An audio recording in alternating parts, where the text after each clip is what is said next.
I don't know what to tell y'all youngins, but you're gonna learn on your own eventually. Some people won't survive it. Some people will. You got a lot of information at your fingertips these days, and I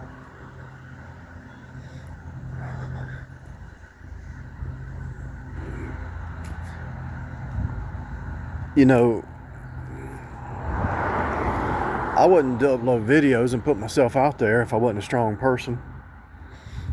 I mean, think about it. I'm walking in my neighborhood. I got a shotgun to protect me. And if I was a weak person, I wouldn't do that. And I wouldn't be talking about anything really, because people try to profile you.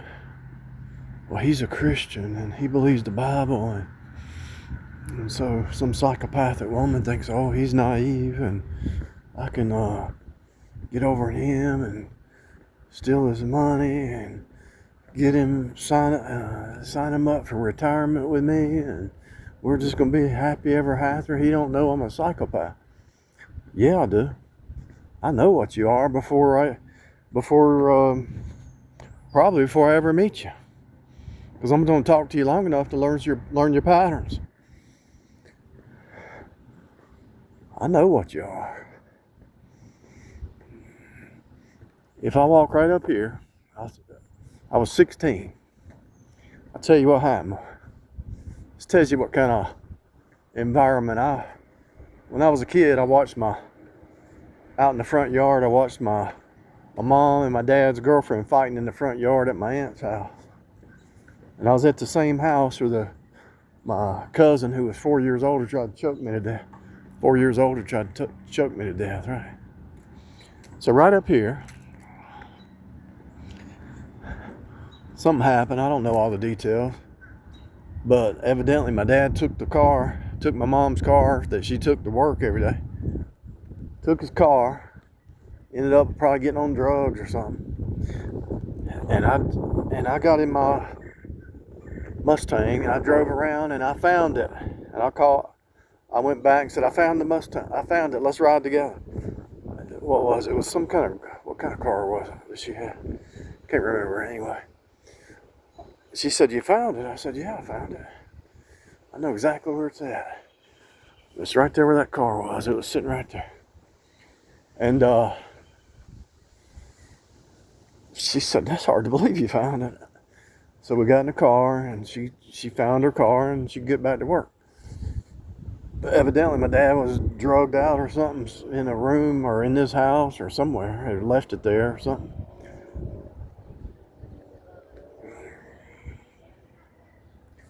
And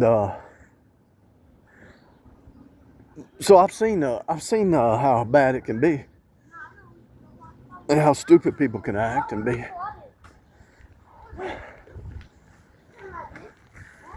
And so I've watched patterns my whole life. The drunks, they all act the same. The drug heads, they all talk the same. You ask a drug head, hey, how's it going today? And they say, living the dream. Living the dream. They all say that. All the drug heads say that. And you see them a year later and they're just all messed up in their mind. They're living the dream. Oh yeah. But you don't have a job and you're begging somebody to give you some money to go buy you some marijuana. Living the dream. That looks like a real dream.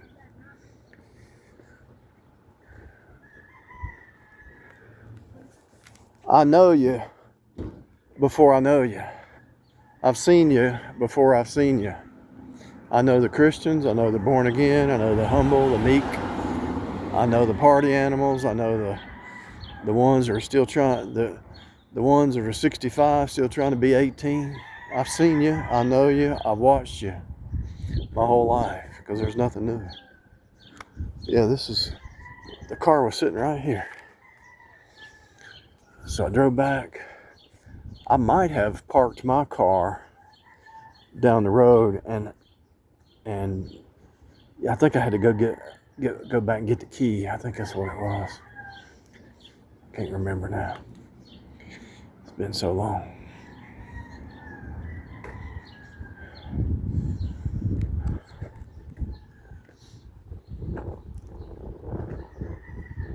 Just like the psychopath knows the empath knows the psychopath. It's hard to believe. You have to overcome some obstacle, though, to be able to see that. And the obstacle that you have to overcome if you are an empath is you have to overcome the fact that some people are just pure evil. And it's hard to believe it, but if you look at Cain and Abel, you know it's true. And so the Bible supports it. The Bible supports it. Society supports it. Your upbringing supports it. You got, in your family, you got empaths and you got psychopaths. So it's supported.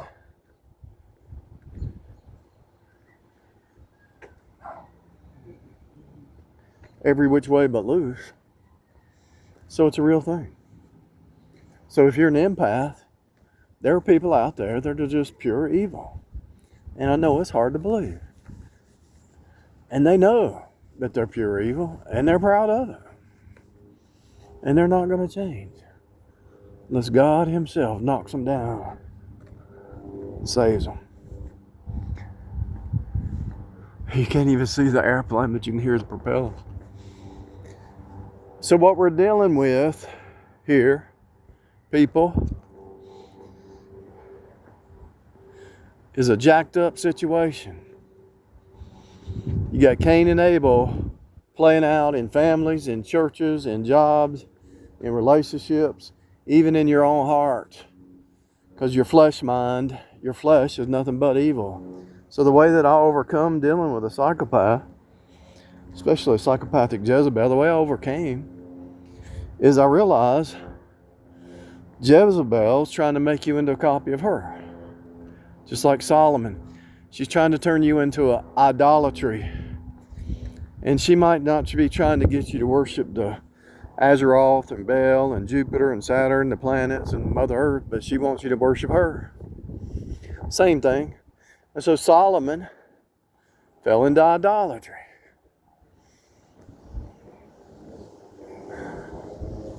So you learn from Solomon. You learn from Abel. Cain killed Abel. You know not to go out here in the field by yourself unless somebody knows where you're at with one of these. You know to be on guard. The Bible says try the spirits. Especially if somebody new comes into your world. If it's people you've known for a while, you don't need to try the spirits. Somebody new comes in the world, tries to isolate you from people that you've known for 15 years, 10 years, friends that you've had. Why are they trying to isolate you? Try the spirits. Well, I'm jealous. No, you're not. You've seen this. You've been around. You're not jealous. You're just trying to isolate somebody. Ain't nothing to be jealous of. See him wagging his tail.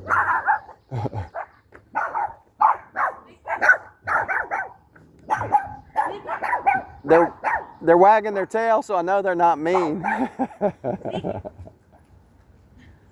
I know they're not mean because they're wagging their tail. So I had 3 little dogs come after me.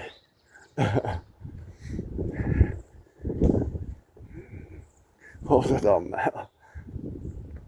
Psychopaths and Jezebels. And, don't go out in the field unless somebody knows where you're going. Log everything till you get to know a person. You need to know a person for a while. It takes about 6 months. You know, that kind of segues into something. I was trying to lead somebody into a situation, and I said, we need to do it this way. Take it slow and do this way. No, I want to do it now. I said, no, take it slow. And then, when they couldn't manipulate you, well, let's just take it slow. And You be the man. Well, that's what I was trying to do. I told you to take it slow from the get-go. I was actually being the man the whole time, and I could see through this thing, and you couldn't see it. And this is why men are frustrated with women. They're leading the women without the women even know they're leading. But the women, the Jezebel women, think they know better than the man. Because the man actually will go to a pastor, or he's been through it before, and he knows to take your time.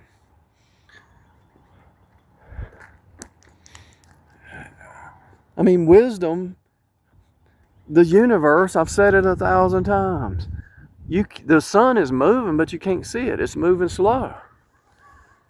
If you really want to, just listen to me, people. If you really want to build love in a relationship, it's a process. Everything's a process. And anybody trying to rush it, that's a red flag. And then, when they can't force you to rush it, then they flip the script and say, well, let's just take our time. Well, that's what I've been trying to tell you from day one. But they think they came up with the idea, but you've been leading them the whole time.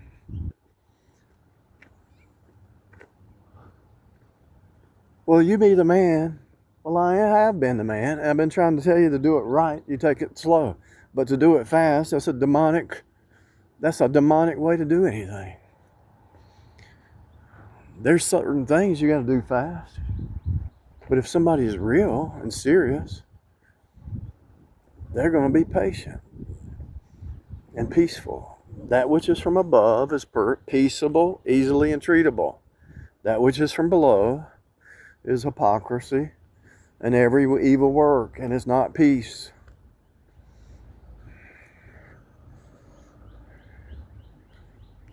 Are those squirrels in a hurry? No. Are those birds in a hurry? No. Why are you in a hurry? What's your agenda? What's your game? Are you immature? Are you a child? Are you dumb? Sounds like you're a little dumb. Either you're a psychopath or you're dumb. And God protects you when you take your time and you methodically do something. It's a methodical method here. Method is methodical. The word methodical is method. There's a method to my madness. Even when I'm teaching, even when I'm talking about the hologram, even when I'm talking about every moment's deja vu, there's a method to my madness. Uploading every day, there's a method to my madness. I know what's around me. I know what kind of people are listening to me.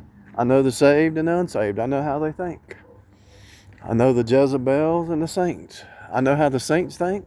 I know how the Baptists think. I know how the Pentecostals thinks. I know how the Church of Christ thinks. I know how the Methodist thinks. I know how the Independent Baptist thinks. I know how the Jesuits think. I know how the Freemasons think. I know how they all think because I've studied them all.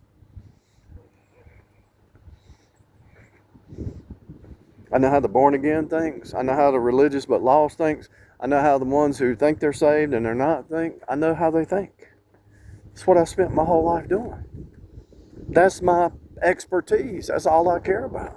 That's what I do. I might be out here doing other stuff, but I'm meditating on all the different factions of the religious but lost people out there.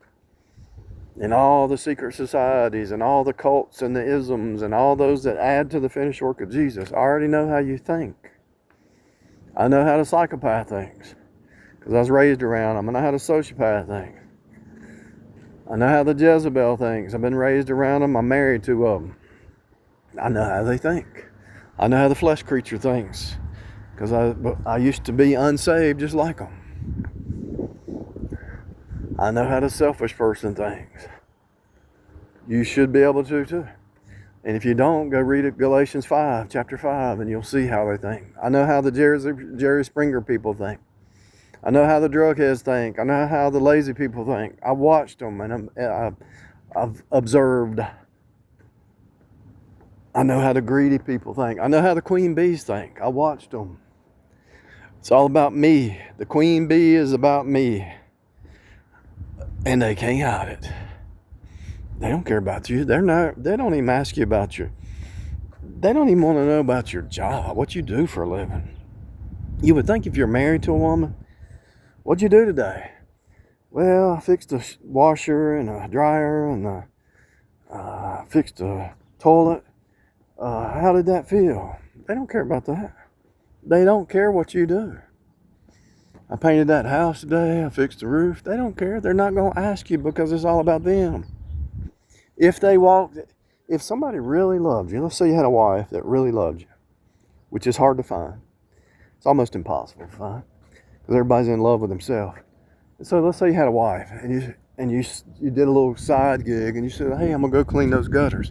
You would think that your wife who really loves you would want to go over there, hold the ladder for you, see how fast you do it, and see how good of a job you do, and be proud of you cleaning the gutters and helping the neighbor.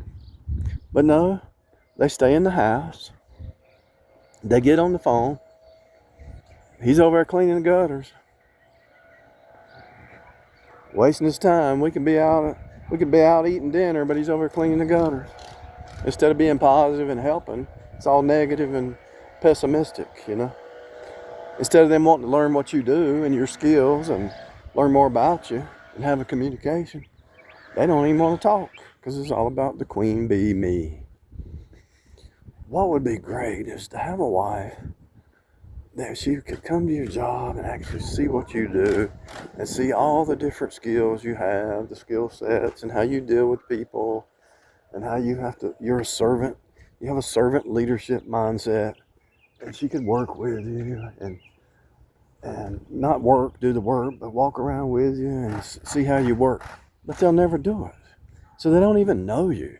You spend 8 hours of your day, whatever you're doing, and they don't have a clue what you do, and they don't care what you do, and that's who you are. A lot of times the man gets his identity out of his job. You should get your identity out of Christ, but if a man is a tire changer, his wife should be wanting to see how he does it. He can change that tire in 5 seconds. You would think she would want to go out and see how he does that. But she don't care because she's just thinking about herself. He'll ask her, what'd you do today? Well, we had some accounting issues and blah, blah. Oh, really? Yeah, I studied accounting a little bit in college. So how'd you balance it? How'd you balance the books? Blah, blah, blah. And he'll ask her about her stuff and learn what she does. I did some nursing today. Took some blood. How's that work? Well, you get the needle and you do this. But she'll never ask him about his job. I've watched it my whole life. Why? Because she don't care. She don't love him. She doesn't want to know him. She only wants to be known. And that's sick. Now, there's some women out there that do love their husbands and really interested in what they do. But you can tell if somebody loves you, and that's what I was really going to turn this video into, how to see if somebody really loves you. They listen. If they want to know what you like to eat. If you need to go to the doctor, they'll go with you. If you need to get you some clothes, they'll go to the clothes store and help you find something if you don't like to do the clothes shopping. They might not do it all the time. They might just do it one time. Hey, I'm going to the barber shop. You want to go with me? Yeah, I'll go with you. They might not do it again, but at least they see how it works. A person who loves you wants to know everything about you, don't they? Don't you think so? Am I in the twilight zone? Or is this the way it should be? If a husband loves his wife, he wants to know everything about her. If the wife loves the husband, she would want to know everything about her. But there's a disconnect somewhere in society where she doesn't care what he thinks. She doesn't care the reason he makes his decisions the way he does. And some of the men out there don't care what the woman's doing, which blows my mind. Why would you get married to a woman if you didn't care about her heart, her mind, her will, her emotions, her intellect? Why would you care? I mean, why would you marry her if you didn't care? I thought if you married a woman, it's because you want to learn her and help her grow spiritually. You see people married in a house and they sit in the other room The wife's in this room, the man's in this room, they're both watching TV or scrolling through their phone, and you're like, why are y'all married? I don't care how old you are, you can still get along and talk and have conversation. And I think it goes back to saved people, because there's a lot of saved people I've known online for 15 years, and we'll talk about whatever. It's fun to talk about learning new stuff, you know.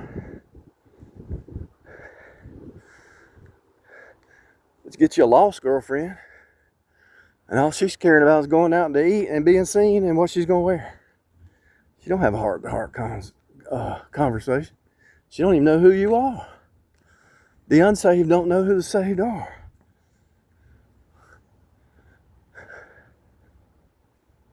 The legalists don't understand grace. Why don't I see a man and woman? Why don't I see husbands and wives walking down the street together? What's up? I see individuals walking down the street. Why don't I see the husbands and wives out in the yard, working on the yard together, working on the flower bed together? They're all doing their own thing. Sick, toxic. They don't even know the other person, and they don't care to know the other person. They just want that person to serve them when they need them. It's not about knowing the person.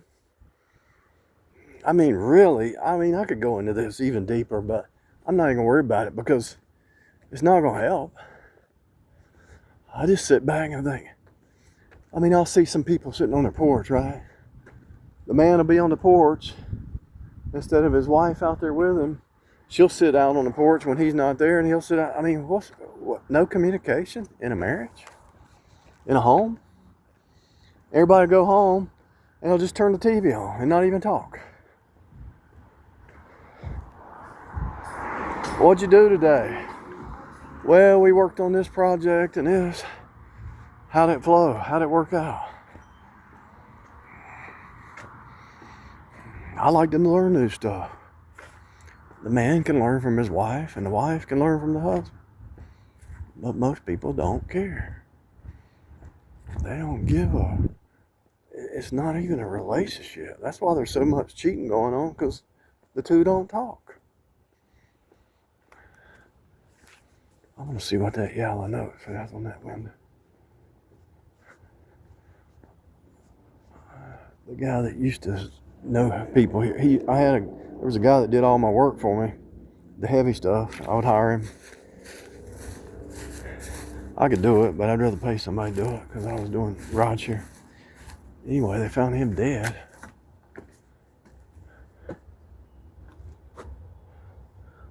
Violation, move all items of trash from the curb. Wow. The city will hire somebody to do it, and they'll get fined, you know. That's a lot of junk, ain't it?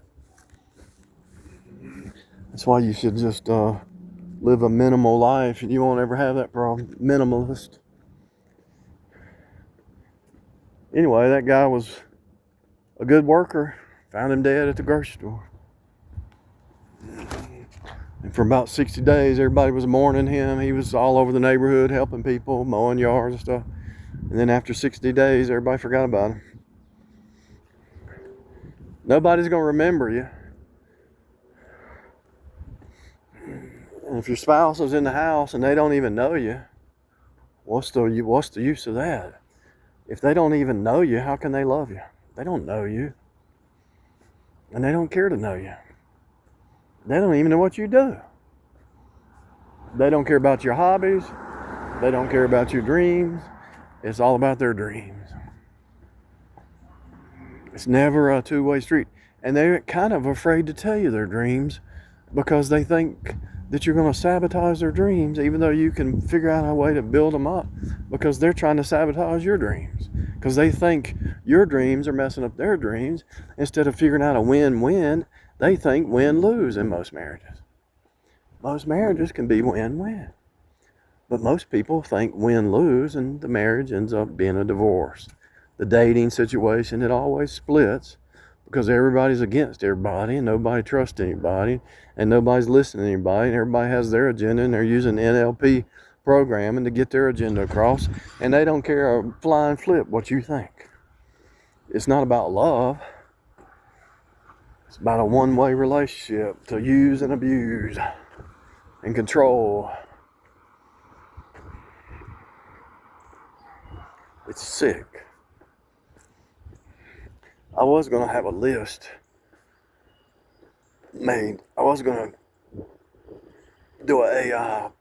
What are ways that you can see if it's real love, Communication, two-way communication. Concern for the other person's health. Concern for the other person's psychological, emotional health. Concern that they're eating right. Concern that they're getting some exercise. Most people don't love you, and they never have. And most spouses don't even love their spouse. Just listen to the way they talk. When they're degrading you, they don't love you. And you hit them back with the same thing to teach them a lesson. And they, why are you talking to me like? Because I'm trying to just teach you how to talk normal. They don't even know how to have a healthy conversation, much less a healthy relationship. If you can't have a healthy conversation, how are you going to have a healthy relationship? I've seen it. Like I say, you've been trying to lead somebody from day one, and then they wake up 3 months later and say, well, let's do it this way. And I'll let you take, that's what I tried to tell you 3 months ago, but you didn't listen because you didn't want to submit and follow and take the lead. So it was destroyed, and it's your fault because you wouldn't submit to some healthy boundaries and healthy steps, because you only know toxic, and you can't learn healthy because you've only known toxic your whole life. You see that? Now I watched that guy's eyes. He's in a red car, right? Yeah, he's driving a red car. He turned around, and you could watch his head and his eye movement. I wouldn't be surprised if that's human trafficking right there. I wouldn't be surprised if it was human trafficking. I need to tell that